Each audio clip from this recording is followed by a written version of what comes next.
Olá, meus amores, o quinto anual. Hoje vamos para mais uma aula de História. E o nosso assunto de hoje, Inconfidência Mineira ou Conjuração Mineira. Olha só, crianças, como vimos na aula passada, na segunda metade do século XVIII, a economia mineradora dava os primeiros sinais de enfraquecimento, não é verdade? E o problema era o problema de contrabando, a escassez do ouro nas minas e a profunda dependência econômica fizeram com que Portugal aumentasse os impostos e a fiscalização sobre as atividades empreendidas na colônia. Com a diminuição na produção, os mineradores começaram a ter dificuldades para pagar os impostos cobrados pelo governo português. Revoltando contra essa exigência, isso fez surgir no ano de 1789, em Vila Rica, a atual Ouro Preto, no estado de Minas Gerais, uma conspiração que ficou conhecida como Inconfidência Mineira.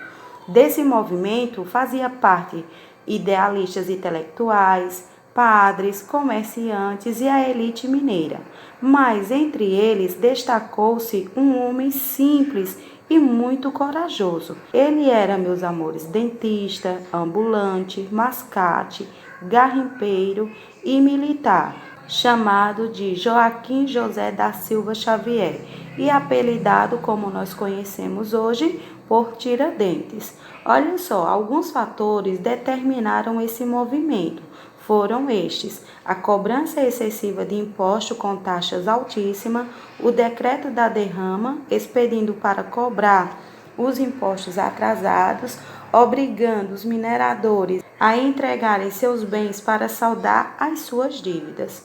Olha só, crianças, o decreto da derrama foi a lei criada por Portugal, que a cada ano as regiões de exploração deveriam pagar 100 arrobas de ouro, o equivalente a 1.500 quilos. Isso levou o povo ao desespero por decisão dos inconfidentes. A revolta teve início no dia da derrama e tinha como objetivo tornar o Brasil independente. Pretendiam instituir a república, fundar uma universidade para abrir escolas e criar o serviço militar obrigatório. Os inconfidentes não obtiveram êxito em seus planos, pois um dos seus membros, Joaquim Silvério dos Reis, denunciou seus companheiros em troca do perdão de suas dívidas. Nesse período, o governador Visconde de Barbacena suspendeu a derrama. Como resultado da traição de Silvério dos Reis, alguns inconfidentes foram expulsos do país, outros foram presos.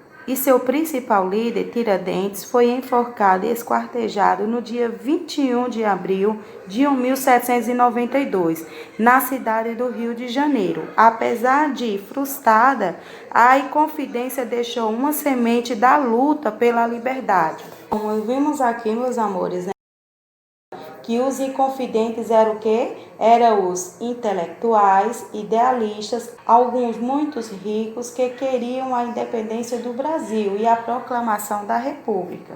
E quando foi exatamente que aconteceu a Inconfidência Mineira? A Inconfidência Mineira aconteceu no ano de 1789, na cidade de Vila Rica, atual Ouro Preto, em Minas Gerais, como a Pro acabou de explicar. E o principal líder desse movimento foi Joaquim José da Silva Xavier. E nós observamos que os inconfidentes não tiveram êxito em seus planos. Por quê? Porque um dos seus membros, o Joaquim Silvério dos Reis, ele denunciou seus companheiros em troca do perdão de suas dívidas. E nós observamos que o resultado da traição de Joaquim Silvério dos Reis foi que alguns inconfidentes foram expulsos do país, outros presos, e o seu principal líder foi enforcado e esquartejado no dia 21 de abril de 1792. E nós vimos aqui que derrama é um dispositivo fiscal aplicado em Minas Gerais, a fim de assegurar o teto de 100 arrobas anuais na arrecadação do quinto.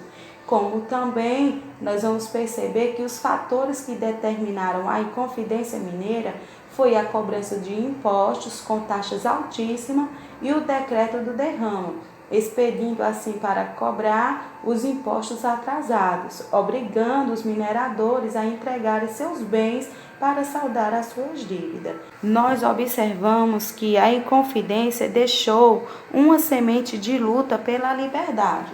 Aí observamos que outro movimento surgiu na Bahia, e isso ocorreu no ano de 1798, porém com características bem distintas dos anteriores, principalmente em relação aos seus participantes oriundos das camadas mais pobres da população, que eram os negros e mestiços. Esse movimento, conhecido como Conjuração Baiana, tinha como líderes João de Deus do Nascimento e Manuel Faustino dos Santos Lira. E eles, meus amores, defendiam a proclamação da República, o fim dos privilégios para mais ricos e a igualdade racial, a fraternidade e a extinção da escravatura em nosso país.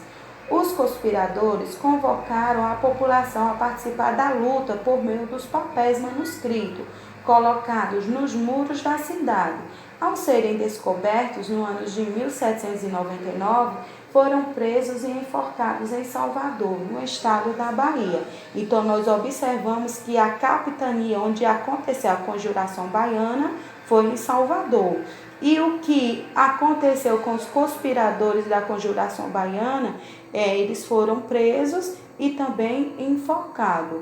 Observamos também que os principais objetivos da Conjuração Baiana era defender a proclamação da República, o fim dos privilégios para os mais ricos e a igualdade racial, a fraternidade e a extinção da escravatura em nosso país. Crianças, aqui foi a nossa explicação. A Pro agora vai colocar as páginas das nossas atividades. Desejo para todos vocês boa atividade e tchau!